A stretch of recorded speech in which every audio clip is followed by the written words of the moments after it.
श्री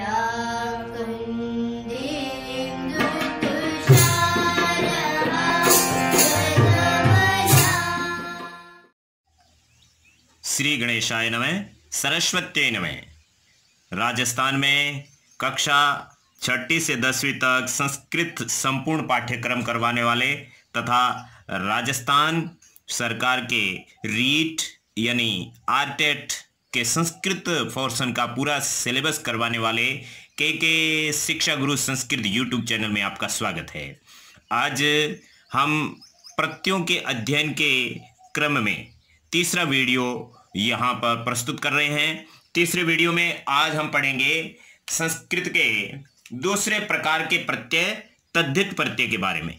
तो तद्धित प्रत्यय वो होते हैं जो संज्ञा शब्दों के पीछे जुड़ते हैं। तो तद्धित प्रत्ययों के अध्ययन से पहले आपको शब्द रूप का ज्ञान अवश्य होगा और बाकी विस्तार से समझने के लिए इससे पहले के 2 वीडियो आपको अच्छे से देखने हैं। तो हम सीधे चलते हैं कि संस्कृत में तद्धित प्रत्यय के किस प्रकार के शब्द होते हैं और उनको हम किस तरीके से पाठों में पढ़ सकते हैं और इसका क्या उपयोग है, क्योंकि हम सारे प्रत्ययों को एक साथ समझ रहे हैं जिससे कि आपके कोई भी प्रत्यय पीछे नहीं रह जाए। क्योंकि एक प्रत्यय लेकर के आप बैठेंगे और उसके बहुत सारे उदाहरण पढ़ेंगे और बहुत टाइम लग जाएगा, लेकिन आपको जो प्राप्ति करनी है प्रत्यय से संबंधित आपको क्या समझना है वो आप समझ ही नहीं पाएंगे और बहुत सारा टाइम भी वेस्ट हो जाएगा और आप कर भी नहीं पाएंगे। इसीलिए हम सारे प्रत्यय साथ में पढ़ रहे हैं। देखिए यहाँ पर आपके प्रत्यय हैं और यहाँ इसका विवरण है। जो पीछे हमने पढ़े थे कृत प्रत्यय, उसी प्रकार से तद्धित प्रत्यय पढ़ रहे हैं। ये आपके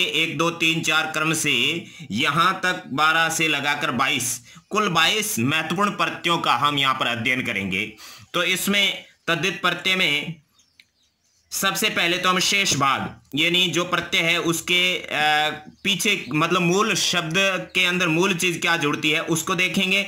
आगम या आदेश, इसके अंदर आगम क्या होता है मतलब अपन मन से अपन क्या जोड़ेंगे और बना हुआ शब्द यहाँ पर एक एक एग्जाम्पल दे करके आपको समझाएंगे और उस एग्जाम्पल का यहाँ पर अर्थ बताएंगे। यहाँ पर भी सेम बात है क्योंकि ये 2 सारणी इसलिए है क्योंकि 11 प्रत्ययों का यहाँ पर है, 11 प्रत्ययों का यहाँ पर है। इस तरीके से हम अध्ययन कर रहे हैं। तो देखिए इसके सबसे पहले कृत प्रत्ययों के तय यहाँ पर भी अपन क्या करेंगे, इनके शब्दों को यानी कि इनको बोलते क्या है, इसका उच्चारण क्या है, ये इनको बार बार बोल करके आपको याद रखना है कि ये आपके तद्धित प्रत्यय है।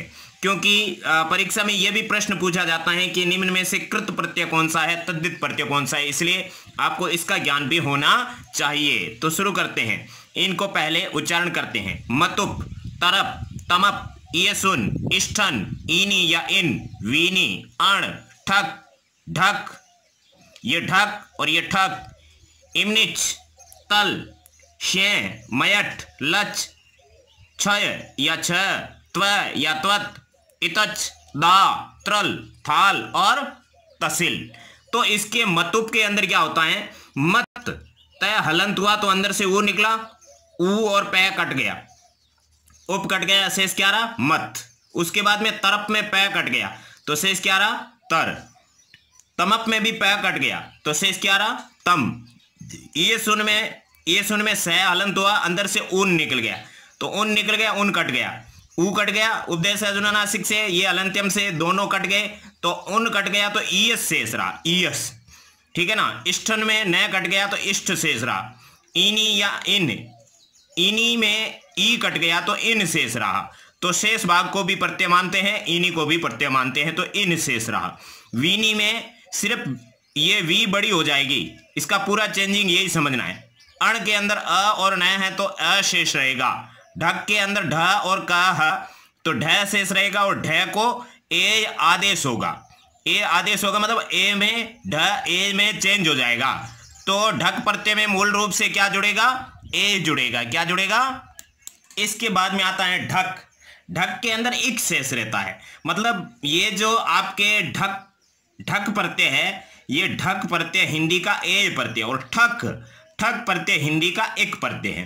ठक एक बनता है और ढक बनता है ए, ढक ए बनता है, ठीक है, और ठक बनता है वो एक बनता है। ये चीज आपको याद रखनी पड़ेगी।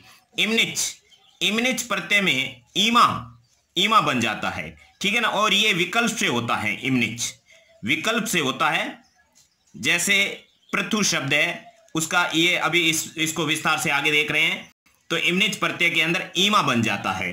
अब तल प्रत्यय, तल बहुत सिंपल है, तय का और ले कट गया, त शेष रहा, और तय का ता आदेश होता है, तो तल में ता होता है। हिंदी में जो ता प्रत्यय होता है उसको संस्कृत में तल प्रत्यय कहते हैं। शय प्रत्यय में श आधा और यह, तो यहाँ पर यह शेष रहता है। और उसके बाद में मयट प्रत्यय, मयट प्रत्यय में मय शेष रहता है, ट कट जाता है, मय शेष रहता है। लच के अंदर लय शेष रहता है, च कट जाता है। छ या छ के अंदर ई आदेश होता है। यहां देखो ए या इक ई है, ये हिंदी के प्रत्यय हैं, तो ई को क्या कहते हैं? क्षय, और इक को क्या कहते हैं? ठक, और एज को क्या कहते हैं? ढक। ये चीज आपको याद रखनी है। त्वय या त्वत प्रत्यय, त्वय प्रत्यय होता है मूल रूप से, कहीं कहीं त्वत लिखा हुआ था, मूल रूप से त्वय प्रत्यय है, और ये आपका क्षय है, ठीक है ना। कहीं कहीं क्षय लिखा हुआ था, लेकिन क्षय का क्या बनता है? ई है। त्वय का क्या बनता है? त्वम, त्वम जुड़ता है शब्द के अंदर। इतच प्रत्यय में इत शेष रहता है, च कट जाता है। और दा है वो समयवाची शब्दों हेतु प्रयोग में होता है। और उसके बाद में त्रल प्रत्यय है, तो इसमें त्र शेष रहता है। थाल में था शेष रहता है, तसिल में त शेष रहता है, और विसर्ग भी इसके अंदर जुड़ता है। अब इसको विस्तार से समझते हैं कि आगम या आदेश ये क्या चीज है। मतुप प्रत्यय में शेष भाग अपन ने पढ़ लिया। मतुप के अंदर जो मत होता है, ध्यान से सुनना, मतुप के अंदर जो मत होता है उसको पुल्लिंग में मान या वान बन जाता है, ठीक है ना। विस्तार से आगे और देख लेंगे डिटेल में नेक्स्ट नोट्स के अंदर। पुल्लिंग में मान या वान बन जाता है, और इसी मत का, जो मतुप का मत शेष रहता है, इसी मत का स्त्रीलिंग में मति या वति बन जाता है, ठीक है ना। पुल्लिंग में मान या वान जुड़ता है, स्त्रीलिंग में मति या वति, किसमें? मतुप में। ये तद्धित प्रत्ययों का बहुत इंपॉर्टेंट प्रत्यय है मतुप प्रत्यय। उसके बाद में तरप, तरप में तर शेष रहता है, ये पुल्लिंग में तर शेष रहता है, स्त्रीलिंग में तरा बन जाता है, और नपुंसकलिंग में तरम बन जाता है। और तमप प्रत्यय में तम शेष रहता है, इसी तरह से होता है तर तम, तम प्रत्यय, फिर तमा प्रत्यय, अपने पुल्लिंग में तम, स्त्रीलिंग में तमा, और नपुंसकलिंग में तमम। उसके बाद में ईय सुन प्रत्यय में उन कट जाता है, ईयस शेष रहता है। ईयस का जब पुल्लिंग में ईयान बन जाता है, स्त्रीलिंग में ईयसी बन जाता है, और नपुंसकलिंग में ईयह रहता है, ठीक है ना। ईयान, ईयसी, ईयह, उस प्रकार से। इष्टन के अंदर भी इष्ट शेष रहता है, पुल्लिंग में इष्ट होता है। देखो यहां पर ईय सुन में, यहां नपुंसकलिंग में ईय होता है, लेकिन इष्टन के अंदर यहां पर पुल्लिंग में इष्ट शेष रहता है, स्त्रीलिंग में इष्ठा, यहां पर ईय सी बनता है, इकारांत स्त्रीलिंग बन रहा है, यहां पर आकारांत स्त्रीलिंग, और इष्ठम ये नपुंसकलिंग में बनता है। यहां पर ये देखो तरप और तमप क्या है? तरप दो जनों के बीच तुलना, तमप सभी के बीच में एक की तुलना, ठीक है ना। कंपेयर किया जाता है ना, दो के बीच एक का कंपेयर होता है, तरप प्रत्यय जुड़ता है, और बहुत के बीच में एक की तुलना तमप प्रत्यय। ईय सुन भी दोनों के बीच तुलना आती है, वहां पर ईय सुन आता है, और इष्टन वहां आता है जहां बहुत के बीच में। तो तमप और इष्टन एक जैसे हैं, तरप और ईय सुन एक जैसे हैं। बाकी डिटेल अगले नोट्स में अपन देख लेंगे। ईनी या इन, इसमें इन शेष रहता है, पुल्लिंग में ई बड़ा हो जाता है, ईनी में पुल्लिंग में ई बड़ा हो जाता है, और स्त्रीलिंग में ई नी बड़ा हो जाता है। ई एक तो ई छोटा, बड़ी ई की जगह छोटी ई हो जाएगी, और नी ई नी, यहां पर प्रत्यय तो ई नहीं है, यहां पर ई नी, इस तरह से ये बनेगा। उसके बाद में स्त्रीलिंग में छोटा ई हो जाएगा, ये बड़ा ई पुल्लिंग में होगा, स्त्रीलिंग में ई नी बड़ा होगा, नपुंसकलिंग में ई शेष रहेगा। उसके बाद में वी नी, जहां पर ई नी नहीं सेट होता है वहां वी नी आता है, बाकी कोई इसमें अंतर नहीं है। ये कोई स्त्रीलिंग शब्द बनाने वाले स्त्री प्रत्यय नहीं है, ये मतुप अपने तद्धित प्रत्यय है। तद्धित प्रत्यय के अंदर संज्ञा शब्दों के साथ में ये जुड़ते हैं, तो कुछ पुल्लिंग बनते हैं, कुछ स्त्रीलिंग, कुछ नपुंसकलिंग, ये तीनों लिंगों में बनते हैं। वीनी के अंदर ये वी है, वी शेष रहता है, ठीक है ना। बड़ी वी बनता है, इनी और इन, इस तरीके से ये सेम प्रोसेस रहता है, लेकिन इसके अंदर वी ही आता है, यानी मुख्य रूप से वीनी में सिर्फ वी दिखाई देता है, ठीक है ना। और उसके बाद में अण प्रत्यय, अण प्रत्यय क्या करता है? और न होता है, ण कट जाता है, ए शेष रहता है और आदि वृद्धि होती है। आदि वृद्धि का मतलब शुरुआती स्वर होता है उसको वृद्धि आदेश होता है। उसके बाद में ढक प्रत्यय आता है। ढक में आदि वृद्धि होता है, शुरुआत में वृद्धि आदेश होता है और लास्ट में ए आता है। ये चीज याद रखो क्योंकि आगे जैसे एग्जाम्पल देंगे तो आपको पक्का याद हो जाएगा। लेकिन यहां पर ढक में क्या होता है, शुरुआती अक्षर जैसे अ है तो उसका क्या बन जाएगा, आ, ठीक है ना। ई है तो उसका आई, ऊ है तो उसका औ, इस तरह से आदि वृद्धि होता है। ढक के अंदर भी इक शेष रहता है और आदि वृद्धि होता है। जैसे समाज है तो समाज के अंदर शुरुआती स्वर क्या है, से का अ, तो उस अ को आ हो जाएगा, आ वृद्धि है और इक लास्ट में जुड़ जाएगा, समाज सामाजिक है ना, से का सा बन गया, वो ढक प्रत्यय होता है। ठक प्रत्यय होता है आपका, वृद्धि में ठक प्रत्यय, सामाजिक सामाजिक, इस तरह से। इमनिच ये आपके विकल्प से होता है, इसमें ईमा जुड़ता है, ठीक है ना। जैसे पृथु का पृथ्वीमा और पृथुत्व और पृथुता, ये किसके विकल्प में होता है, त्वय और तल प्रत्यय के विकल्प में। अर्थ इनका त्वय और तल प्रत्यय का ही रहेगा। पृथु के साथ में त्वय प्रत्यय जुड़ा तो पृथुत्व और तल प्रत्यय जुड़ा तो पृथुता, ठीक है ना। ये त्वय और तल मुख्य प्रत्यय है, ठीक है ना। अभी त्वय यह पढ़ा और तल ये पढ़ा, ये इसका आगे अध्ययन हो जाएगा। उसके ऑप्शन में विकल्प में इमनिज प्रत्यय भी कर सकते हैं, पृथ्वीमा। बाकी आगे इसके ज़्यादा उदाहरण आएंगे तो आपको समझ में आ जाएगा कि इमनिज प्रत्यय का क्या प्रभाव होता है। जो तल प्रत्यय या त्वय प्रत्यय का ही दूसरा रूप है वो इमनिज होता है। तल प्रत्यय में क्या होता है, त और ल होता है, ल कट जाता है, त शेष रहता है, तय का ता हो जाता है। अब तय का ता होता है तो उसके बाद में इसका क्या बन जाता है, अब इसका ता जुड़ता है, ठीक है ना। हिंदी का जो ता प्रत्यय होता है ना, वो हिंदी का ता प्रत्यय संस्कृत का तल प्रत्यय होता है, बाकी कुछ नहीं होता है। कटु के साथ तल प्रत्यय जुड़ा तो कटुता बन गया, तो हिंदी का ता प्रत्यय है। और शय प्रत्यय है, इसके अंदर शय कट जाता है, आदि वृद्धि होती है। जैसे शीत है तो शीत के अंदर ये क्या हुआ है, सी के अंदर ई की मात्रा है, ई चाहे छोटी हो चाहे बड़ी हो, उसका वृद्धि हमेशा आई होता है, ठीक है ना। ए का आ होता है, ई का आई, ऊ का औ, ये वृद्धि आदेश होता है। सी ई का क्या बन गया, आई, तो शीत का शैत्यम, इस तरह से शैत्यम में कौन सा प्रत्यय है, शय प्रत्यय है। मयट प्रत्यय में ट शेष रहता है, ट शेष ट कट जाता है तो मय शेष रहता है। जब मय शेष रहता है तो आम्रमय के अंदर मय का अर्थ, इसका अर्थ यहाँ पर लिखा हुआ है आम्रमय, इसका अर्थ अभी तक इसका बोला नहीं है तो अभी अपन को ये इतना याद रखना है, मय के अंदर आम्रमय, इस तरह से मय जुड़ जाता है हर किसी के अंदर। लच प्रत्यय, लच के अंदर लय शेष रहता है तो मृदु के साथ लच प्रत्यय जुड़ा तो मृदुल है, इस तरह से बन गया। उसके बाद में आपका क्षय प्रत्यय, इसका ई हो जाता है, भवत प्लस क्षय या क्षय प्रत्यय तो भवदीय, इस तरह से द का त बन गया जस्ट संधि से, संधि भी काम आ रही है, ई जुड़ेगा बाकी क्षय नहीं जुड़ेगा, तो इस तरह से ये आपका भवदीय बन गया। फिर त्वय या त्वत प्रत्यय, इसमें त्वम बन जाता है, त्वम जुड़ता है। मनुष्य के साथ त्वय या त्वत प्रत्यय जुड़ा तो क्या बना, मनुष्यत्वम, ठीक है ना। इस तरीके से हो गया।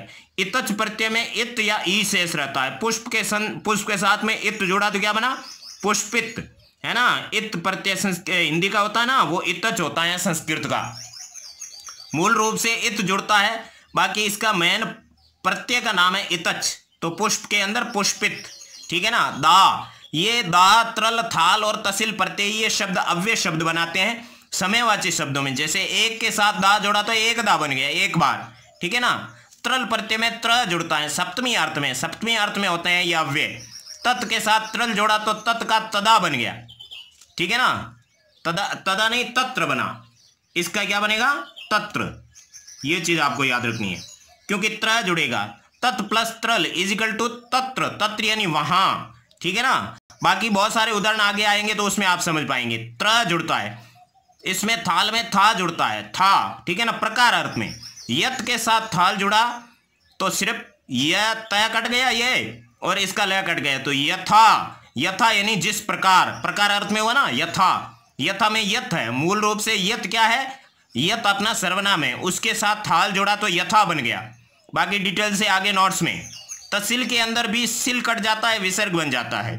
तो पंचमी अर्थ में होता है से अलग, है ना। तत्, तत् के साथ त्रसिल प्रत्यय जुड़ा तो तत् का क्या बन गया, ततः, ततः यानी वहां से, ठीक है ना। आपादान अर्थ में, अव्यय अर्थ में। अब इसके अर्थ को देख लेते हैं, सबके अर्थ को।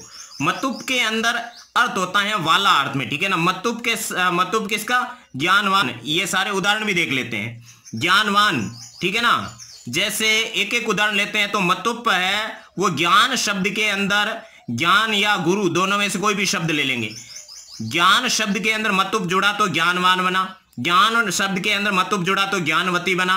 ज्ञानवान तो पुल्लिंग के लिए, ज्ञानवती स्त्रीलिंग के लिए, और ज्ञानवत वो नपुंसकलिंग के लिए बनता है, ज्ञानवत, ठीक है ना, त हलंत। तो इस तरीके से तीनों शब्दों के अंदर मतुप प्रत्यय है। मूल शब्द क्या है, ज्ञान प्लस मतुप इजिकल टू, ये तीनों शब्द बनते हैं। और इसका रूप चलता है तो इसके 24, इसके 24, इसके 24, इतने सारे शब्द बनते हैं, सबके अंदर मतुप प्रत्यय होता है।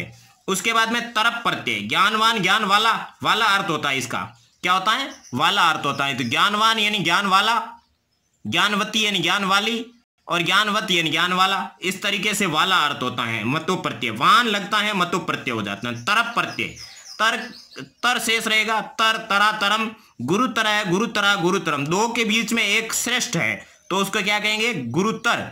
स्त्रीलिंग में गुरुतरा, नपुंसकलिंग में गुरुतरम। आया समझ में। ये आपका तरप प्रत्यय। फिर आएगा तमप प्रत्यय। तमप पे तम, तमा, तमम, गुरुतमय, गुरुतमा, गुरुतमम। इस तरीके से तीन शब्द बनेंगे। पुल्लिंग में गुरुतम, स्त्रीलिंग में गुरुतमा, और नपुंसकलिंग में गुरुतमम। ये तरप और तमप प्रत्यय बहुत सरल होते हैं क्योंकि इसके तरप के तर और तमप के तम जुड़ता है। बाकी स्त्रीलिंग, पुल्लिंग, स्त्रीलिंग, नपुंसकलिंग, तम, तमा, तमम, तर, तरा, तम। इस तरीके से ये पुल्लिंग, स्त्रीलिंग, नपुंसकलिंग में बनते हैं। अब ईय सुन और इष्टन प्रत्यय को ध्यान से देख लीजिए। ईय सुन प्रत्यय भी बहुत सरल है। इसके अंदर ईयान, ईयसी और ईय, गरियान, गरियसी, गरिय, ठीक है ना। गरियान गुरु शब्द है। इसके अंदर कौन सा शब्द है, गुरु। गुरु शब्द के साथ में आपका ईय सुन प्रत्यय जुड़ा तो गरियान बना। गरियान पुल्लिंग में, गरियसी स्त्रीलिंग में। गरियसी के अंदर इस ईय सुन प्रत्यय, दो के बीच एक की तुलना, इसमें दो के बीच एक की तुलना, इसमें सभी के बीच एक की तुलना। जैसे गरियसी शब्द आपके सुना हुआ होगा, माता मातृभूमिश्च स्वर्गादपि गरियसी। माता और मातृभूमि क्या है, स्वर्ग से भी बढ़कर है। गरियसी यानी बढ़कर। तो गरियसी में ईय सुन प्रत्यय है। माता और स्वर्ग के बीच तुलना की गई है, या मातृभूमि और स्वर्ग के बीच तुलना की है, तो दो के बीच एक की तुलना है। इसलिए गरियसी के अंदर स्त्रीलिंग अर्थ में ईय सुन प्रत्यय आया है, और ये पुल्लिंग अर्थ में ईय सुन प्रत्यय आता है गरियान, और गरिय आता है वो नपुंसकलिंग अर्थ में। दोनों के बीच तुलना में ईय सुन प्रत्यय आता है। तो ईय सुन प्रत्यय आपके क्लियर हो गया। अब इष्ठन प्रत्यय, इष्ठन के अंदर इष्ट शेष रहता है। इष्ट, इष्टा, इष्टम, गरिष्ठ, गरिष्ठा, गरिष्ठम। इसके अंदर भी गुरु शब्द लिया, गुरु प्लस इष्टन, गरिष्ठ। गरिष्ठ कौन होता है, जो गुरुओं में सबसे श्रेष्ठ, और गरिष्ठा जो गुरुओं में श्रेष्ठ होती है वो, और गरिष्ठम नपुंसकलिंग अर्थ में होता है। गरिष्ठ है, गरिष्ठा, गरिष्ठम। अपने को शब्द करना है। बाकी बहुत सारे एग्जाम्पल अगले नोट्स में दे रहे हैं। इनी या इन, इसके अंदर आपके ज्ञान शब्द लिया है। ज्ञान शब्द प्लस इनी या इन, तो क्या बना, ज्ञानी। ज्ञानी पुल्लिंग शब्द है, न कि स्त्रीलिंग। कुछ लोग इसके अंदर गीप प्रत्यय जोड़ लेते हैं, स्त्री प्रत्यय, जो आगे पढ़ेंगे कि ज्ञानी में गीप प्रत्यय। गीप प्रत्यय तो स्त्रीलिंग शब्द बनाता है, ज्ञानी स्त्रीलिंग थोड़ा है, ज्ञानी तो पुल्लिंग है। इसलिए ज्ञानी पुल्लिंग है तो इसके अंदर वापस यहां पर गीप प्रत्यय जोड़ा आपने, तो इसका क्या बनता है, इनी के अंदर बड़ी ई की मात्रा आ जाती है मूल शब्द के अंदर, तो ज्ञान का ज्ञानी बन गया। और इसके बाद में इसी ज्ञानी के अंदर फिर से गीप प्रत्यय जोड़ा तो ज्ञानीनी। ये नी छोटा हो जाएगा, ये बड़ा हो जाएगा, तो यहां पर छोटी ई प्लस बड़ी ई, बड़ी नी। तो यहां छोटी ई किसके अंदर आ जाएगी, न के अंदर। ज्ञानीनी, ज्ञानीनी स्त्री होती है। ज्ञानी, ज्ञानीनी, ज्ञानी पुरुष, ज्ञानीनी स्त्री। स्त्री को कभी ज्ञानी नहीं कहना चाहिए क्योंकि वो ज्ञानी नहीं होती है। फिर ज्ञानी, ये नपुंसकलिंग अर्थ में हो गया। इस तरीके से अपना इनी या इन प्रत्यय हुआ। उसके बाद में आता वीनी। वीनी के अंदर बड़ी ई की मात्रा जहां पर भी दिखाई देती है, तेजस्वी, तेजस्वी पुल्लिंग है। फिर इनी, तेजस्वीनी सेम बन गया। और उसके बाद में बड़ी ई, तेजस्वी, छोटी तेजस्वी।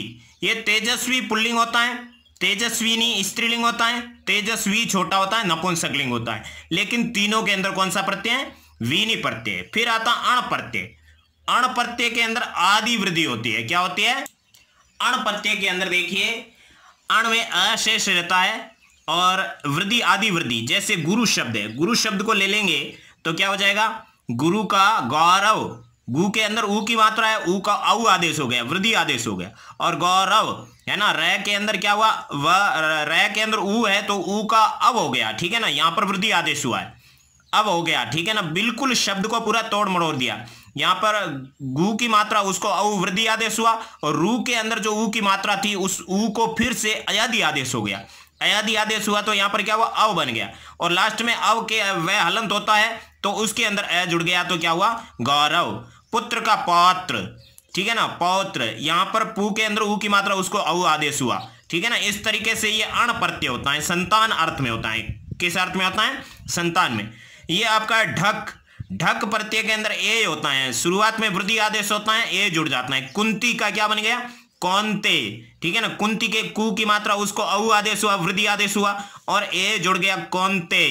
वैनते, विनता, वी के अंदर छोटी ई की मात्रा थी तो विनता का क्या बन गया? वैनते, ठीक है ना, समझ में आ रहा है? वै ये वृद्धि आदेश, ई का आई होता है, ऊ का औ होता है। क्या कुंती के अंदर ऊ था उसको औ आदेश हुआ, कौनते बन गया, वी का आई बन गया, वैनते, ठीक है ना, लास्ट में ए जुड़ रहा है। तो ये आपका ढक प्रत्यय है जो कि स्त्री संतान होता है। ये सिर्फ संतान या अग्रज है ना, पूर्वज नहीं, अग्रज आने वाली पीढ़ी के बारे में होता है, वो होता है अण प्रत्यय। और ढक प्रत्यय होता है वो स्त्री की संतान के, स्त्री के नाम पर संतान जो होती है उसके बारे में ढक प्रत्यय आता है। अब ढक प्रत्यय बिल्कुल अलग है, इक जुड़ता है। शुरुआत में तो दोनों के वृद्धि होता है लेकिन इसके इक आता है। ये तो संतान ढक होता है, वो कौन सा होता है? स्त्री के बारे में। और ठक होता है, वो ठक होता है, उसके अंदर इक होता है, ठीक है ना। दोनों के लास्ट में क्या आता है? यहां पर एक, ठे का ई बनता है, एक। तो पुराण है, पुराण का क्या बना? पौराणिक, पुराण का पौराणिक, ऊ की मात्रा ऊ आदेश हुआ, वृद्धि आदेश हुआ और लास्ट में एक जुड़ गया। और मास, मास का मासिक, मास के अंदर ऑलरेडी आ था, उसके अंदर कोई वृद्धि की जरूरत नहीं थी क्योंकि पहले से वृद्धि मौजूद है तो उसको वृद्धि रखेंगे। मास का मासिक बन गया। राजनीतिक, ऐसे कोई भी नैतिक वगैरह, इसके अंदर बहुत सारे शब्द आगे उदाहरण में दे देंगे। इमनिच प्रत्यय तो आपको समझा लिया, ये विकल्प से होता है, त्वय या तल प्रत्यय होता है, उसकी जगह आ जाता है। पृथु का पृथिमा, पृथुत्व या पृथुता, तीन शब्द बनते हैं, इसमें इमनिच है, इसमें त्वय और तल है। त्वय और तल के विकल्प में इमनिच आता है। तल प्रत्यय, तल प्रत्यय में जैसे कटु के साथ तल जोड़ा तो कटुता बन गया, ठीक है ना। ये नित्य स्त्रीलिंग आता है, नित्य स्त्रीलिंग यानी हमेशा के लिए इसको स्त्रीलिंग में ही प्रयुक्त किया जाता है, केवल स्त्रीलिंग में। क्योंकि ये कटुता बन गया तो उसका कोई पुल्लिंग नहीं बनता, जो स्त्रीलिंग बन गया वो बन गया, उसका पुल्लिंग नहीं, पुल्लिंग बन गया उसका स्त्रीलिंग बन सकता है। तो यहाँ कटुता नित्य स्त्रीलिंग में। फिर शय प्रत्यय में आदि वृद्धि होता है, तो जैसे शीत का शैत्यम बन गया, नित्य नपुंसकलिंग एक वचन में शैत्यम, ठीक है ना। इस तरह से ये आदि वृद्धि होती है और आदि वृद्धि के साथ में ये आपका शैत्यम शब्द है वो फलम की तरह है, नित्य नपुंसकलिंग एक वचन में इसका रूप बनता है। मयट प्रत्यय युक्त अर्थ में होता है। आम्रमय यानी आम से युक्त, वांगमय यानी वांगमय शब्द में मयट प्रत्यय यानी वाणी से युक्त, इस तरह से मयट प्रत्यय आपका आता है। फिर आता है लच प्रत्यय। लच प्रत्यय के शब्द बहुत कम होते हैं तो यहां पर लय शेष रहता है, मृदु के साथ लच प्रत्यय जोड़ा तो मृदुल बन गया। फिर क्षय प्रत्यय बहुत इंपॉर्टेंट है, भवत का क्या बन गया? भवदीय, ठीक है ना, ये प्रत्यय आता है। इस तरीके से ये होता है, उसका मतलब अर्थ कोई नहीं है, भाव है कि भवदीय यानी आपका, इस तरह से इसका अर्थ हो जाता है। फिर आता है त्वय प्रत्यय। त्वय प्रत्यय संस्कृत का बहुत ज्यादा बार पूछा जाता है। ये त्वय और तल प्रत्यय है, इन दोनों का जोड़ा होता है, ठीक है ना। तो त्वयम इसका बन जाता है मनुष्य, मनुष्यत्वम, है ना, महत्व, महत्वम, इस तरीके से महत का महत्वम, इस तरीके से ये त्वम लास्ट में आता है, वो आपके किसका होता है? त्वय प्रत्यय होता है। आगे दो चार उदाहरण देकर के आपको समझा देंगे। नित्य नपुंसकलिंग एक वचन में होता है। ये शय प्रत्यय और त्वय प्रत्यय हमेशा नित्य नपुंसकलिंग एक वचन में होता है। इतच प्रत्यय, इत शेष रहता है। पुष्प का पुष्पित युक्त अर्थ होता है, पुष्प से युक्त होता है, वो पुष्पित होता है, उसमें इतच प्रत्यय होता है। दा के अंदर अव्यय शब्द बनता है, एक दा समयवाची शब्दों हेतु अव्यय शब्द बनता है, ये तो आपको समझा दिया एक दा, और बाकी उदाहरण आपको आगे दे देंगे। त्रल के अंदर जैसे सप्तमी अर्थ में होता है, तत् का तत्र बना, ठीक है ना, तत् का क्या बना, तत्र बना, ये तदा नहीं है, तत्र, अत्र, कुत्र, सर्वत्र, वो सब क्या है, त्रल प्रत्यय आया समझ में। ये अधिकरण में, अधिकरण मतलब जगह के अर्थ में, तत्र यानी वहां, अत्र यानी यहाँ, कुत्र यानी कहां, ये सब जगह के अर्थ में, इसलिए त्रल प्रत्यय सप्तमी अर्थ में होता है। और उसके बाद में ये प्रकार अर्थ में थाल प्रत्यय, यथ, यथ यानी यथा जिस प्रकार, तथा, तत् आएगा तो तथा उस प्रकार, ये अव्यय शब्द होता है। ये चारों हैं 19वां 20वां 21वां 22वां, ये अव्यय अर्थ में होता है। उसके बाद में तहसील प्रत्यय, तहसील प्रत्यय पंचमी अर्थ में, ये ततः है यानी वहां से, कुतः है यानी कहां से, यतः है यानी जहां से, तो ये त विसर्ग लगता है, ठीक है ना, तहसील में त विसर्ग होता है, से का मतलब अलग हो रहा है, अपादान अर्थ में होता है। इस प्रकार से ये अपने प्रत्ययों के अर्थ आपने समझे। इसमें करना क्या है, आपको एक एक प्रत्यय का नाम याद रखना और उसका एक एक उदाहरण याद रखना। पुल्लिंग स्त्रीलिंग अलग होता है तो वह अलग वाली प्रक्रिया याद रखना। इस तरीके से आप ये सारे प्रत्यय आप दिमाग में रख सकते हो।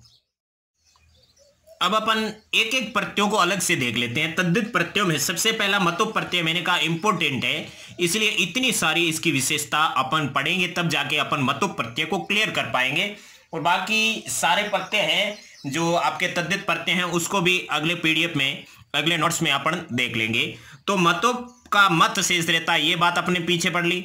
मत का पुल्लिंग में मान तथा स्त्रीलिंग में मति बनता है। मूल रूप से क्या बनता है, पुल्लिंग में मान बनता है, हनुमान, ठीक है ना, और स्त्रीलिंग में मति, श्रीमती, हनुमान श्रीमती, ये याद रखना, ठीक है ना। याद करने का तरीका क्या है, मतुप प्रत्यय में हनुमान श्रीमती, हनु के साथ मान और श्री के साथ मति, श्री शब्द है उसके साथ मति लगता है, तो ये मूल रूप से बनता है। परंतु अकारांत शब्दों के आने पर, या ध्यान से देखना, अकारांत शब्द आगे, कौन से शब्द आगे, अकारांत शब्द आगे आने पर, या ड़ या न, ठीक है, ड़ या न को छोड़कर, मतलब म साथ में रहेगा, बाकी सब पांचवे छोड़कर, ड़ या न को छोड़कर सभी हलंत मतलब व्यंजन अंत वाले शब्द आने पर पुल्लिंग में क्या बनेगा, वान बनेगा, और स्त्रीलिंग में क्या बनेगा, वती बनेगा, ठीक है ना।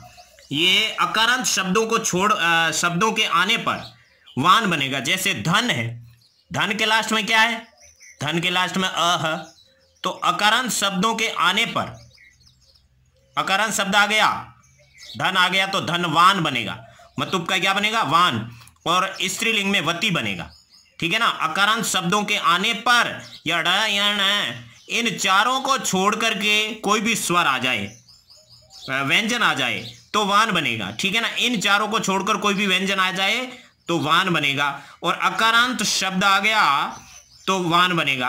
बाकी आकारांत आ गया तो, इकारांत आ गया तो वो बाकी बात यहां पर अपन सीख लेंगे। अभी ये चीज अपने सीखी, परंतु ये यव, भूमि, ऊर्मी, कृमि, गुरुत और कुकुद शब्दों के आने पर मान या मति ही रहता है। ये अकारांत शब्द है, इसके आने पर वान बनता है, लेकिन यव के साथ में मान रहेगा। ये सारे शब्दों के साथ में मान या मति रहेगा, ये पर्सनल नियम है। यव, भूमि, ऊर्मी, कृमि, गुरुत और कुकुद, ठीक है ना। यहां कृत प्रत्यय कत्वतु से तुलना आवश्यक है। कृत प्रत्यय में अपन ने पढ़े थे, कृत प्रत्यय के अंदर बहुत सारे कत, कत्वतु, सत्री, सानच, लैप, कत्वा, याद आया। उस कृत प्रत्यय का एक कत्वतु प्रत्यय है, उस कत्वतु का और इस मतुप का बहुत बड़ा कंफ्यूजन है, इसीलिए इसकी तुलना यहां आवश्यक है, क्योंकि वहां पर भी अपन ने वान मिलता है, कौन सा, पठितवान, पठितवान में कृत प्रत्यय का कत्वतु प्रत्यय, याद आया, पठ प्लस कत्वतु, आ गया समझ में। और धनवान, इसमें भी वान है, तो इसमें धन प्लस मतुप है, इसमें पट प्लस कत्वतु, पठितवान धनवान, पठितवान धनवान, कैसे याद रहेगा। इसको यहां पर तुलना करके देख लेते हैं, क्योंकि जो गहरा पढ़ाई करता है उसको ये पता चलता है। फिर प्रश्न पूछते हैं हमको, सर ये कैसे हुआ, कैसे पता करेंगे। तो एक चीज तो ये याद रखो, पठित शब्द है उसके अंदर पठ क्या है, धातु, और धन शब्द है वो धन क्या है, संज्ञा। जहां पर संज्ञा आती है वहां पर तद्धित प्रत्यय जुड़ते हैं, और तद्धित प्रत्यय का पहला ही मतुप है, इसलिए धन के साथ में तो आपका मतुप प्रत्यय जुड़ा हुआ है। मतुप प्रत्यय क्या है, तद्धित प्रत्यय। तद्धित प्रत्यय कितने होते हैं, अपन ने 22 का अध्ययन किया है, तो वो संज्ञा शब्दों के साथ में, धन शब्द है, संज्ञा शब्द है, उसके साथ में वाहन जुड़ा है। दूसरी बात, पठित के अंदर क्या है, पट धातु और कत प्रत्यय है। पट धातु और कत प्रत्यय से जुड़ा हुआ शब्द होता है उसके अंदर ही आपके कत्वतु प्रत्यय जुड़ता है। सिर्फ वान से तुलना कर रहे हैं इसलिए, बाकी पठितवान के अंदर पूरा कत्वतु है। कत और वतु, पठित पठितवान, हसित हसितवान। हसित क्या है? हस धातु कत प्रत्यय। जो कत प्रत्यय वाला शब्द होता है उसके अंदर वान आता है, वो आपके होता है आपके यहां पर कत्वतु प्रत्यय वाला, ठीक है ना। तो यहां धातु होना चाहिए, क्रिया के साथ में वान जुड़ता है तो कत्वतु प्रत्यय, और संज्ञा के साथ में वान जुड़ता है तो मतु प्रत्यय। ये आपके तुलना आवश्यक थी। अब देखिए, अब मुख्य रूप से कुछ यहां पर एक्सेप्शन है, यहां पर कुछ अपवाद है। अकारांत में वान जुड़ेगा, ज्ञानवान, ठीक है ना, और आकारांत में भी वान होगा। आकारांत में भी क्या होगा? वान होगा, विद्यावान, ठीक है। ये बात यहां पर थी, वो कोई सूत्र में लिखी हुई थी। यहां वाली बात परफेक्टली आपको याद रखनी है। अकारांत में वान, ज्ञानवान, धनवान, ठीक है ना, और आकारांत में भी वान होगा, विद्यावान, श्रद्धावान, ठीक है ना। और ईकारांत बड़ी ई होती है उसमें भी वान होता, लक्ष्मीवान। लेकिन याद रहे ये सिर्फ लक्ष्मी शब्द है। यहां पर ये जो डाइवर्जन किया हुआ है, ईकारांत में वान नहीं होता है, उसकी जगह क्या होता है? मान होता है। क्या होता है? मान। तो लक्ष्मी के अंदर तो वान होता है, ये चीज याद रखनी। श्री के अंदर मान, धी के अंदर मान, ये आपको याद रखना है। ये बड़ी ई की मात्रा है, उसमें वान भी होता है और मान भी होता है। वान यहां लक्ष्मी के साथ में है, और बड़ी ई की मात्रा श्री के अंदर क्या हुआ? मान, ठीक है ना। श्रीमान, धीमान। छोटा ऊ होता है उसके अंदर मान होता है, हनुमान। छोटी ई की मात्रा होती है उसमें बुद्धिमान, ठीक है ना। एक छोटा अ होता है उसके अंदर वान होता है, बाकी छोटे जो भी होते हैं उसके अंदर क्या होता है? मान होता है। बाकी छोटों का मान रखा जाता है, ए का मान नहीं होता है क्योंकि वो पहले से धनवान होता है। इस तरीके से आप कोई भी तरीका अपना करके उसको याद रख सकते हो। क्योंकि अ छोटा है तो उसके अंदर वान, ज्ञानवान, लास्ट में ए आ रहा है, ज्ञानवान। ई छोटा है तो मान, ठीक है ना, बुद्धिमान। और ऊ छोटा है तो मान, हनुमान। ई बड़ा है तो श्रीमान, धीमान आदि में मान लगता है, लक्ष्मी में वान लगता है। ये सब मतु प्रत्यय है। अब हलंत वाले शब्द है किम, किमवान, भास, भासवान, मरुत, मरुतवान। ये ऐसे शब्दों में वान लगता है।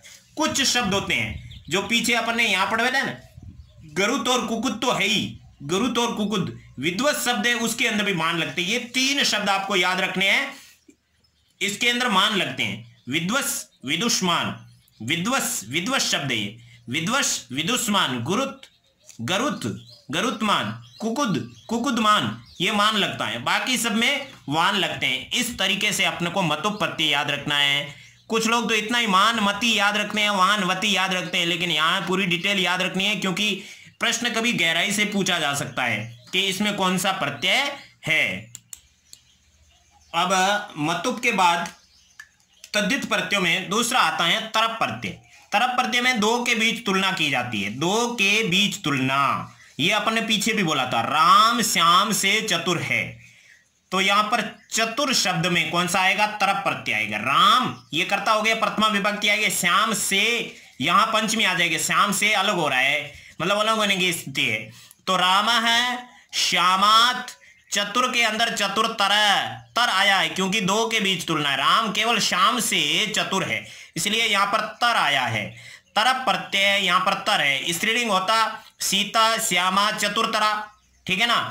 फल है शाकात, चतुरतरम, है ना, फल आ गया, फलम, शाकात, चतुरतरम। नपुंसकलिंग आ जाता, यहां जो लिंग होगा वो यहां पर होगा कर्ता के अकॉर्डिंग। तो यहां चतुरतर आ गया। आया समझ में? ये तरप प्रत्यय दो के बीच तुलना। तमप पे हट जाएगा, सभी के बीच तुलना होगी। राम छात्रों में चतुर है, तो राम यहां पर करता है तो रामे आ गया। छात्रों में आता है तो यहां पर तमप प्रत्यय के योग में षष्ठी या सप्तमी दोनों में से कोई भी एक विभक्ति आती है। तो छात्राणाम छात्रेषु वा, ये चीज अपन कारक में पढ़ेंगे।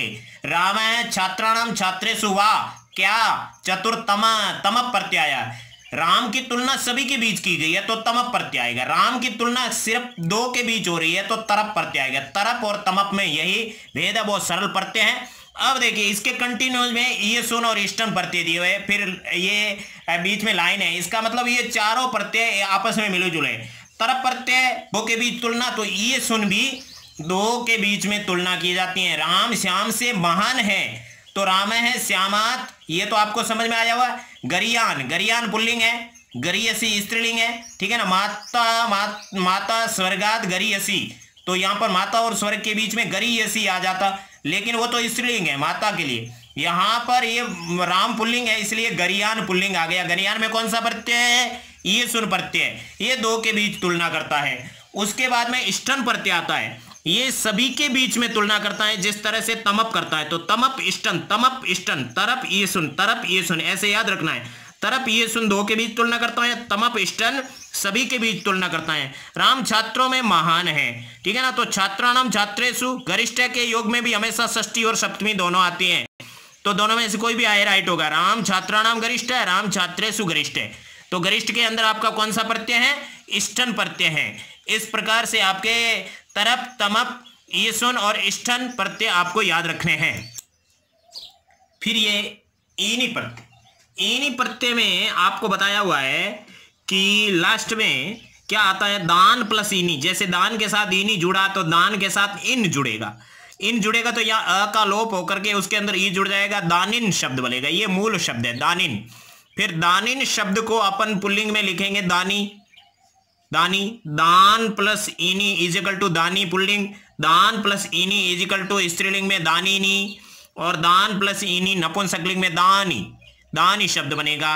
ये तीनों शब्द बनते हैं। तो दानिन में भी दान प्लस ईनी, दानी में भी दान प्लस ईनी, दानिनी में भी दान प्लस ईनी, और दानी में भी दान प्लस ईनी है। यानी इसका एक तो मूल शब्द बना, एक पुल्लिंग का, एक स्त्रीलिंग का और एक नपुंसकलिंग का।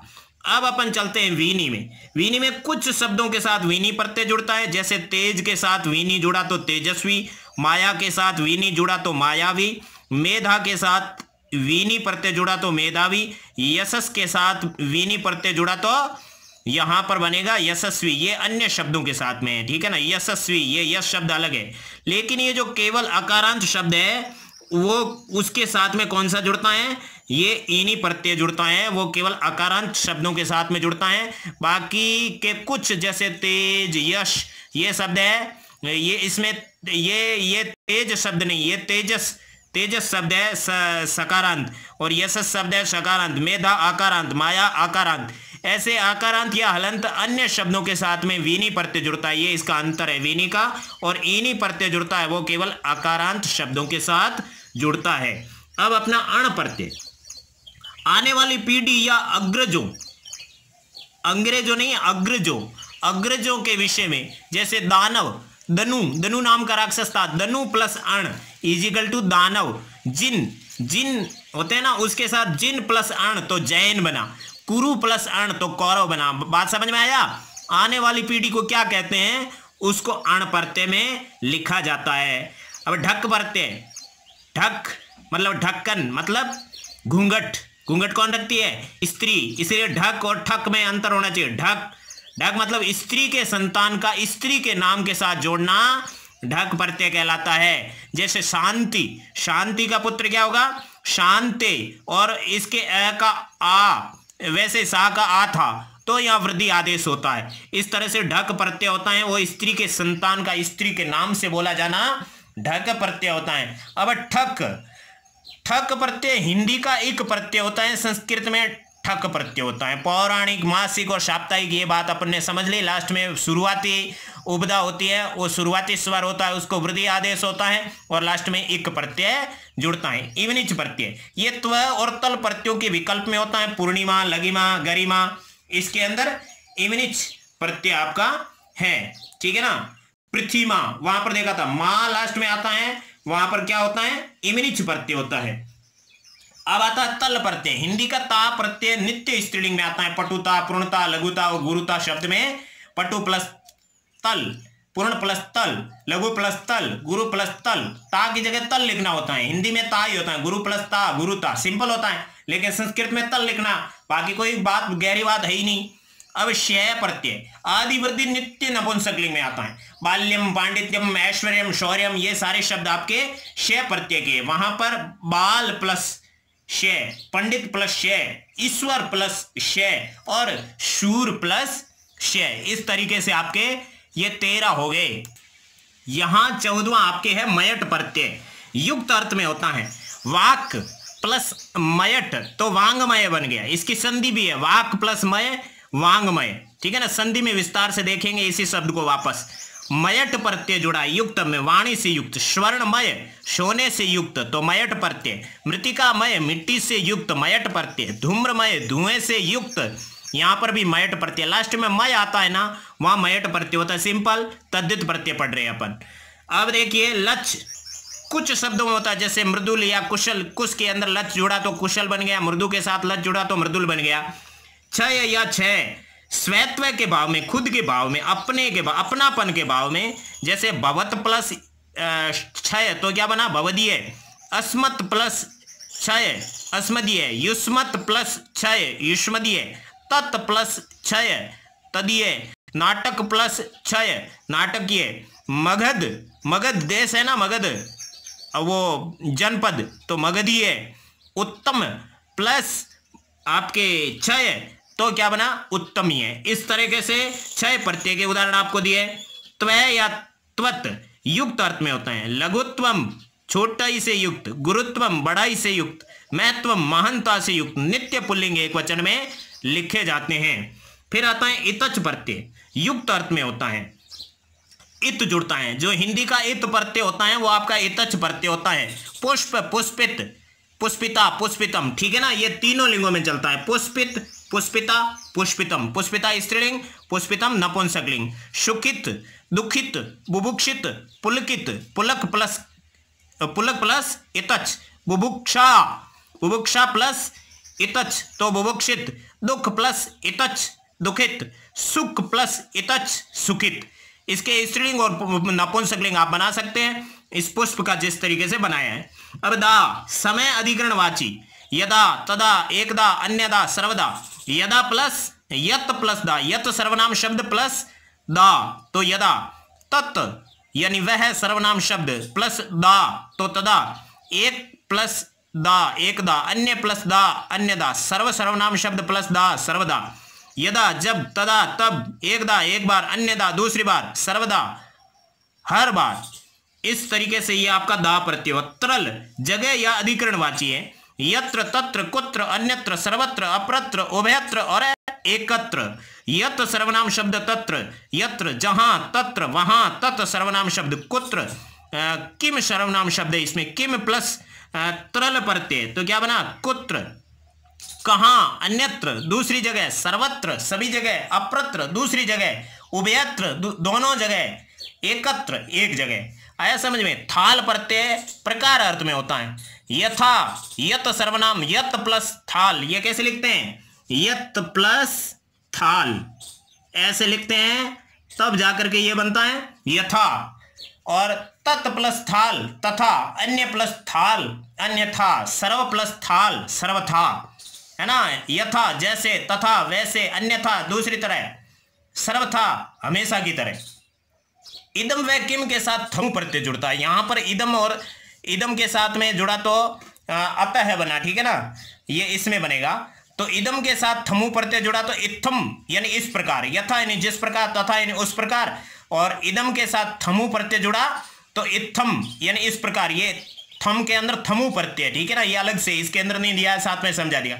किम के साथ जोड़ा तो कथम बना, इसमें त नहीं आएगा। कथम यानी कैसे, इत्थम यानी ऐसे, तो ये किम के साथ जुड़ा तो किथा नहीं बनता है, ठीक है ना, थल नहीं आता, थल की जगह थमु आता है तो कथम बना। किम का क्या बना कथम, और इदम का क्या बना इत्थम। इदम यानी इस, इत्थम यानी इस प्रकार, किम कथम यानी किस प्रकार, इस प्रकार किस प्रकार। ये आपके प्रश्नवाचक शब्दों में काम आते हैं। अब अपन देखते हैं तसिल प्रत्यय पंचमी अपादान अर्थ में, पंचमी अपादान अर्थ में आता है। ततः तत् सर्वनाम शब्द तसिल प्रत्यय, वहां से इतः इदम सर्वनाम शब्द और तत्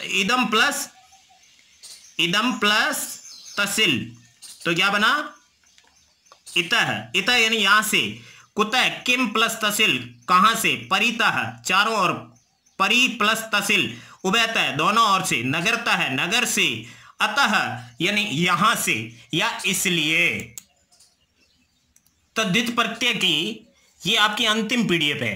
इसके बाद में तद्धित प्रत्यय पूरा हो जाएगा। हमने तद्धित प्रत्यय को तीन प्रकार से पढ़ा है। सबसे पहले तद्धित प्रत्यय के जो 22 प्रत्यय हैं, इनका स्वरूप, इनका अर्थ, इनका एक एक उदाहरण, इनका उन शब्दों के साथ में कैसे जुड़ते हैं, इनका पुल्लिंग स्त्रीलिंग नपुंसकलिंग में कैसे होता है, वो वाली पीडीएफ हमने सबसे पहले पढ़ी थी। उसके बाद में ये देखिए, सर्वप्रथम हमने इस प्रकार से पढ़ा था और यहां पर भी आपको विशेष ध्यान रखना है। उसके बाद में एक एक प्रत्यय को अलग से समझा कि पुल्लिंग स्त्रीलिंग नपुंसकलिंग में किस प्रकार से होता है।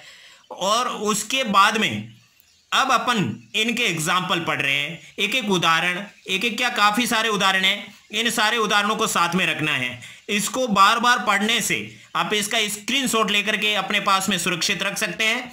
इसको बार बार पढ़ने से आपके क्लियर हो जाएगा, याद करना ही नहीं पड़ेगा, समझना है। एक बार जो पीछे अपन ने पढ़ा है अभी तक अपन ने 50 मिनट में, उसको एक बार पढ़ लेना है और उसके बाद में ये स्क्रीनशॉट बार बार आपको पढ़नी है, जिससे आपके माइंड में सेट हो जाएगा, कभी भी नहीं भूलोगे। मतोप प्रत्यय में श्रीमान, बुद्धिमान, धीमान, श्रद्धावान, धनवान, श्री प्लस मतोप, बुद्धि प्लस मतोप, धी प्लस मतोप, धी का मतलब बुद्धि, श्रद्धा प्लस मतोप, धन प्लस मतोप, ये शब्द बनते हैं। तरफ, लघु तरह, पटु तरह, गुरु तरह, महत तरह, लघु प्लस तरफ, पटु प्लस तरफ, गुरु प्लस तरफ, महत प्लस तरफ, तय हलंत। तम प्रत्यय लघु तमय, पटु तमय, गुरु तमय, महत तमय, लघु प्लस तमप, पटु प्लस तमप, गुरु प्लस तमप, महत प्लस तमप। कुछ लोग इसमें कंफ्यूज हो जाते हैं। वैसे अपन को संस्कृत टू संस्कृत पढ़ना है तो ये कहते हैं तरप प्रत्यय में दो के बीच तुलना होती है या तमप प्रत्यय के बीच में होती है। ये चीज आपको याद नहीं रहे ना कि तरप प्रत्यय में दो के बीच तुलना होती है या तमप प्रत्यय में दो के बीच तुलना होती है। ये याद नहीं रहे तो आप सुप्रीम कोर्ट चले जाना, सुप्रीम कोर्ट चले जाना, आपको याद आ जाएगा। सुप्रीम कोर्ट का मतलब ये है कि आपको एक शब्द याद रखना है। सुप्रीम कोर्ट को हिंदी में क्या कहते हैं? सर्वोत्तम न्यायालय। सर्व प्लस उत्तम, ठीक है ना, सर्वोत्तम, उसमें तमप प्रत्यय। सर्वोत्तम मतलब सभी के बीच में उसकी तुलना की, जितने भी न्यायालय है और सर्वोत्तम या उच्चतम, सर्वोत्तम में सर्व प्लस उत्तम हो जाता है, उच्चतम, उच्चतम शब्द है वो सुप्रीम कोर्ट के लिए। तो उच्चतम, उसके अंदर उच्च शब्द है, उसके अंदर तमप प्रत्यय, क्योंकि जितने भी उच्च न्यायालय है उसमें जो सबसे बड़ा न्यायालय है उसको उच्चतम न्यायालय कहते हैं। इसलिए सभी के बीच में तुलना की जाती है। तम लगता है, दो के बीच लगती है तो तर लगता है। इसलिए तर और तम में आपको तुलना याद नहीं रहे तो आपको कहां जाना है? उच्चतम न्यायालय जाना है। अब ये सुन के अंदर लगियान, सादियान, तनियान, वरियान, ये पुल्लिंग शब्द है। स्त्रीलिंग और नपुंसकलिंग आपको पीछे दी हुई पीडीएफ के अनुसार बनाना है। लघु प्लस ईए सुन, लगियान, लघु साधु प्लस ईए सुन, सादियान, तनु प्लस ईए सुन, तनियान, और वर का मतलब श्रेष्ठ प्लस ईए सुन, वरियान, ठीक है ना। ये आपके ईए सुन दो के बीच तुलना है, ठीक है ना, दो के बीच तुलना है। लघु है ना, गुरु का क्या होता है? गरियान होता है ना। अब इसके अंदर भी आपके तुलना याद नहीं रहे। अब इष्टन प्रत्यय, इष्टन के अंदर क्या करना है? लघिष्ठ है, सादिष्ट है, तनिष्ठ है और वरिष्ठ है। लघु प्लस ईए सुन, लगियान, लघु प्लस इष्टन, लघिष्ठ है। लघु साधु प्लस इष्टन, सादिष्ट है। तनु प्लस इष्टन, तनिष्ठ है। वर प्लस इष्टन, वरिष्ठ है। वरिष्ठ है ना, वरिष्ठ नागरिक, तो उसके अंदर इष्टन प्रत्यय। वरिष्ठ का मतलब सबके बीच तुलना। यहां पर भी आपको तुलना याद नहीं रहे तो माता मातृभूमिश्च स्वर्गादपि गरीयसी, गरीयसी में कौन सा है? ईए सुन पढ़ते हैं तो ईए सुन दो के बीच तुलना होती है, इष्टन सभी के बीच तुलना होती है। सभी के बीच वाली तुलना आपको याद नहीं रहे तो आपको क्या करना है? एक शब्द याद रखना है, वरिष्ठ अध्यापक। वरिष्ठ अध्यापक के बाद में वरिष्ठ शब्द है वो सभी के बीच तुलना है। जो अध्यापक सभी के बीच श्रेष्ठ है उसको वरिष्ठ कहते हैं। तो इष्टन प्रत्यय सभी के बीच तुलना करता है, ईए सुन दो के बीच तुलना करता है, तमप प्रत्यय सभी के बीच तुलना करता है, तरप प्रत्यय सभी के बीच दो के बीच तुलना करता है, और मतो प्रत्यय आपके वाला अर्थ करता है, धन वाला, श्रद्धा वाला, बुद्धि वाला और लक्ष्मी वाला। अब अपन आ जाते हैं इनी या इन। दान प्लस इनी, दानी, धन प्लस इनी, धनी, ज्ञान प्लस इनी, ज्ञानी, गुण प्लस इनी, गुणी। ये सब पुल्लिंग शब्द है, दानी, धनी, ज्ञानी, गुणी। अब दानी और जैसे धनी और धनवान में क्या फर्क है? कोई फर्क नहीं है। धनवान यानी धन वाला और धनी यानी धन वाला। जो धन वाला होता है वो धनी होता है या धनवान होता है, तो धनवान में मतुप प्रत्यय है और धनी के अंदर ईनी प्रत्यय। वीनी, वीनी लास्ट में वी की मात्रा आती है। तेजस्वी, मायावी, मेधावी, यशस्वी, है ना। अकारांत शब्दों को छोड़ करके जो भी शब्द आते हैं उसके अंदर ईनी की जगह वीनी शब्द आता है। अण प्रत्यय मैंने आपको पहले ही बताया, अपनी संतान या अग्रजों के बारे, आने वाली पीढ़ी के बारे में। पुत्र होता है उसके अंदर अण प्रत्यय जुड़ा तो पौत्र बना, है ना, आने वाली पीढ़ी। पुत्र के बाद आने वाली पीढ़ी पौत्र, तो पौत्र के अंदर अण प्रत्यय, पुत्र के साथ अण प्रत्यय। धनु के साथ, धनु के साथ अण प्रत्यय जुड़ा दानव बना। जिन के साथ अण प्रत्यय जुड़ा जिन बना। कुरु के साथ अण प्रत्यय जुड़ा कौरव बना। बंधु के साथ अण प्रत्यय जुड़ा बांधव बना। अब ढक प्रत्यय, ढक का मतलब होता है ढक्कन, ढक्कन का मतलब घूंघट। घूंघट कौन रखती है? स्त्री है। स्त्रियों के नाम पर उनकी संतान के नाम को ढक प्रत्यय कहते हैं। राधा प्लस ढक राधे। कुंती प्लस ढक कौंते। भगिनी प्लस ढक भांजने, तो भागिने, भागिने किसको कहते हैं? भांजे को। भागिने, भगिनी का बेटा। भगिनी क्या? स्त्रीवाची शब्द है। आंजने, अंजनी का बेटा। आंजने कौन? श्री हनुमान जी, तो आंजने, इसके अंदर ढक प्रत्यय। अब ठक प्रत्यय, ठक तो बिल्कुल एक होता है। पुराण का पौराणिक, मास का मासिक, पक्ष का पाक्षिक और न्याय का न्यायिक। न्याय का न्यायिक कैसे बना? न्याय के अंदर तो कोई ई की मात्रा होती नहीं है। ध्यान से देखो, यण संधि पढ़ेंगे तो न्याय के अंदर नी प्लस आय होता है, तो नी का क्या बन गया? नई, न्यायिक, न्यायिक बन गया। न्याय प्लस ठक प्रत्यय। अब इमनिच, इमनिच में पूर्णिमा, गरिमा, नीलिमा, प्रेमा। पूर्ण प्लस इमनिच पूर्णिमा। गुरु प्लस इमनिच गुरुमा, गरिमा। नीला प्लस इमनिच नीलिमा। प्रेमा के अंदर प्रिय शब्द है, प्रिय प्लस इमनिच तो प्रेमा बना। इस तरह से इमनिच प्रत्यय आपका क्लियर हुआ। अब तल प्रत्यय, तल हिंदी का ता प्रत्यय। पूर्ण प्लस तल पूर्णता। गुरु प्लस तल गुरुता। पटु प्लस तल पटुता। जन प्लस तल जनता। विदुष प्लस तल विद्वत्ता। क्लियर हुआ आपका रिवीजन। शय प्रत्यय, शय प्रत्यय में बाल्यम, बाल प्लस शय बाल्यम। पंडित प्लस शय पांडित्यम। ईश्वर प्लस शय ऐश्वर्यम। शूर प्लस शय शौर्यम। विदुष प्लस शय वैदुष्यम। अब मयट प्रत्यय, वांगमय, स्वर्णमय, धूम्रमय, मृतिकामय, तीनों पहले समझाए हुए हैं। लच के अंदर मृदुल और कुशल, ये भी समझाए हुए हैं। क्षय प्रत्यय के अंदर भारतीय, भारत प्लस क्षय, राष्ट्र प्लस क्षय, भवत प्लस क्षय, युष्मदीय, युष्मत प्लस क्षय आपका युष्मदीय बनेगा। ग्रामत्वम, ग्राम प्लस त्व। गुरुत्वम, गुरु प्लस त्व। जनत्वम, जन प्लस त्व। विद्वत्वम, विदुष प्लस त्व, तो आपका विद्वत्वम बन गया। ये त्व प्रत्यय जुड़ा। इतच, पुष्पित है, पिपाशित है, सूत्रित है, मुद्रित है। पुष्प प्लस इतच, पिपाशा प्लस इतच, सूत्र प्लस इतच सूत्रित, मुद्रा प्लस इतच मुद्रित। आया समझ में? दा का क्या बनेगा? कदा, यदा, तदा, अन्यदा, सर्वदा, एकदा, ये समझाए हुए हैं। त्रल प्रत्यय, त्रल प्रत्यय में किम प्लस त्रल, यत प्लस त्रल, तत् प्लस त्रल, अन्य प्लस त्रल, सर्व प्लस त्रल, एक प्लस त्रल। थाल के अंदर यत प्लस थाल, तत् प्लस थाल, अन्य प्लस थाल, सर्व प्लस थाल। तहसील के अंदर क्या होगा? किम प्लस तहसील, यत प्लस तहसील, तत् प्लस तहसील, अन्य प्लस तहसील, नगर प्लस तहसील और इदम प्लस तहसील। इस प्रकार से हमने ये अपने तद्धित प्रत्यय पूर्ण पढ़े हैं। इससे पहले कृत प्रत्यय पढ़े थे और अगले अपने पार्ट 4 के अंदर अपन स्त्री प्रत्यय और प्रत्ययों की विशेषताएं और उनके महत्व को समझेंगे और उसके बाद में 4 पार्ट में अपने प्रत्यय पूरे होंगे। इससे पहले 4 पार्ट में हमने 6ठी से 10वीं तक संपूर्ण संस्कृत पढ़ने के लिए चैनल सब्सक्राइब करें।